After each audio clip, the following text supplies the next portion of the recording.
अतुल लौंडे पाटिल, झूठे वादे करते हो, पूरे कर नहीं पाते हो, निभा नहीं पाते हो, गोबर इधर बेचते हो, उधर करते हो, गुड़ गोबर कर देते हो। महेश वर्मा ये कह रहे हैं और फिर कहते हैं हमारी गारंटी पर यकीन कर लीजिए। सपना हसीन नहीं है, गारंटी पर यकीन कीजिए। ऐसा है, देश का गुड़ गोबर तो पूरा बीजेपी ने किया हुआ है, देश के प्रधानमंत्री ने किया हुआ है।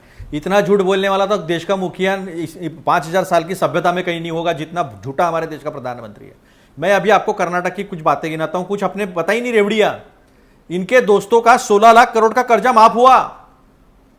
संदीप जी, आपने चर्चा की है इसके ऊपर, लेकिन 16 लाख करोड़ का इनके व्यापारी दोस्तों का कर्जा माफ किया है। कान में बोल बोल कर 9 पेटियां गाड़ी में भर भर कर, फ्लाइट में भर भर कर चले गए, और जब चुनाव आई तो उनको वापस लाने के काफी हथकंडे इस्तेमाल कर चुनाव जीतने की भी कोशिश की। ये भी इस देश ने देखा है।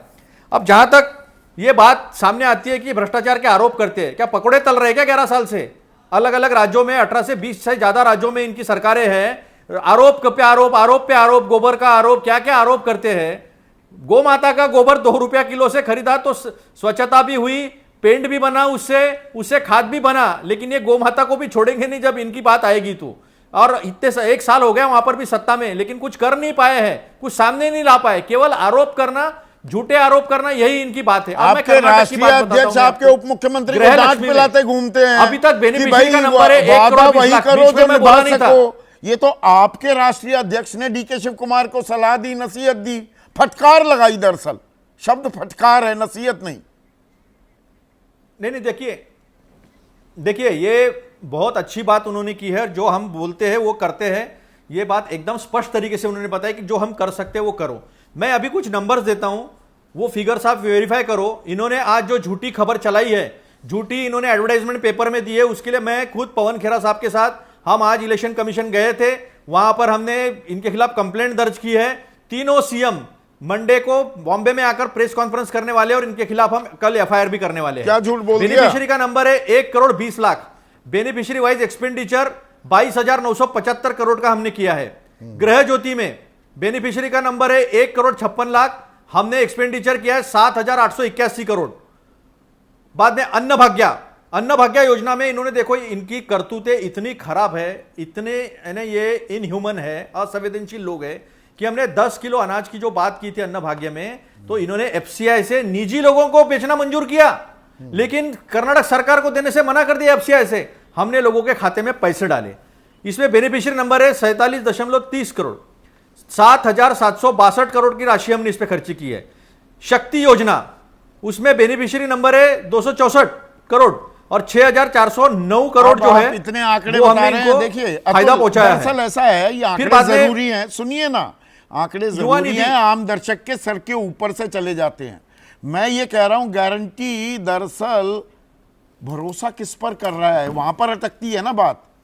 2019 में भी किसान सम्मान निधि दी बीजेपी वालों ने 6,000 रुपए की।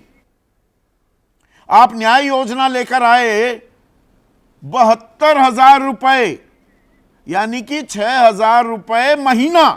वो 6,000 रुपए सालाना, 500 रुपए महीना दे रहे थे। आपकी 72,000 की पर भरोसा नहीं किया न्याय पर, और 500 रुपए महीने के सम्मान पर भरोसा कर लिया था वोटर ने। भरोसे की भी तो बात होती है।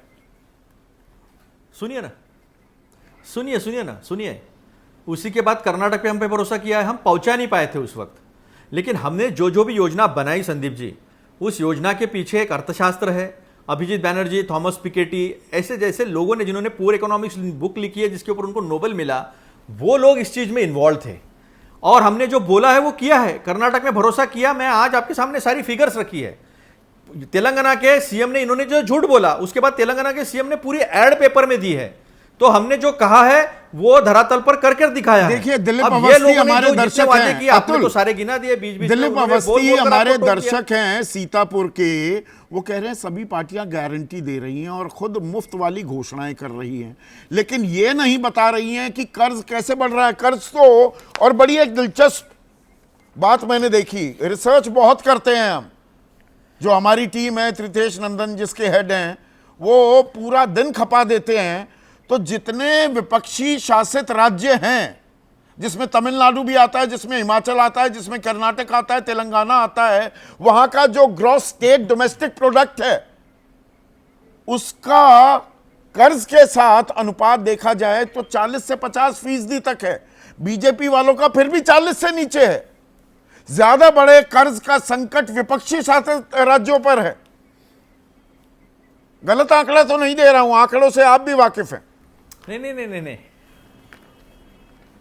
नहीं नहीं आप एक बात समझ लीजिए, उनका उत्पादन भी उतने ही ताकत से बढ़ते जा रहा है, वहां पर रोजगार भी उतने ही ताकत से बढ़ते जा रहा है। लेकिन आप एक देख लीजिए, प्रधानमंत्री की सलाहकार परिषद है, आर्थिक सलाहकार परिषद प्रधानमंत्री की, और प्रधानमंत्री के आर्थिक सलाहकार परिषद ने खुद आंकड़े दिए हैं और उस आंकड़े में सीधा तय हो गया है, सीधा सामने बात आई है, हमारा आंकड़ा नहीं है ये प्रधानमंत्री के आर्थिक सलाहकार परिषद का आंकड़ा है। वो कहता है भाजपा शासित राज्यों में पर कैपिटा इनकम और भाजपा की जीडीपी पीछे आ गई है, और जो गैर भाजपा शासित राज्य है उनका आंकड़ा आगे गया है। इसके आपने सारी खबरें इस पर बनाई है, 3-4 दिन पहले की बात है। लाख तो करोड़ सही माने छोटा मोटा अमाउंट नहीं है। 7,23,000 करोड़ का तो कर्ज है महाराष्ट्र पर आलम यह है, आप 5 गारंटी तो दे देते हैं पर उससे पेट नहीं भरता शिवसेना का।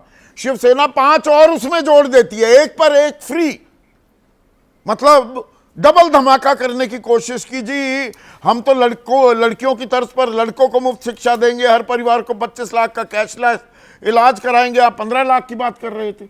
आप ही के घटक को आप पर भरोसा नहीं है, अपने ही साझा घोषणा पत्र पर भरोसा नहीं।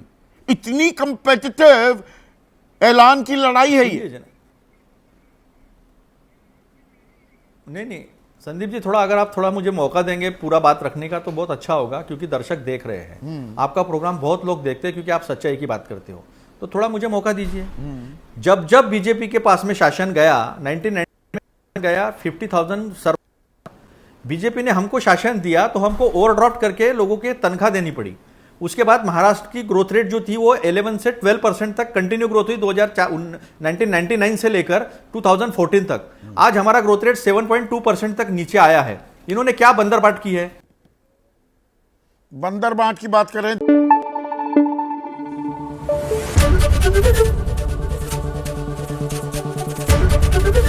एबीपी न्यूज आपको रखे आगे।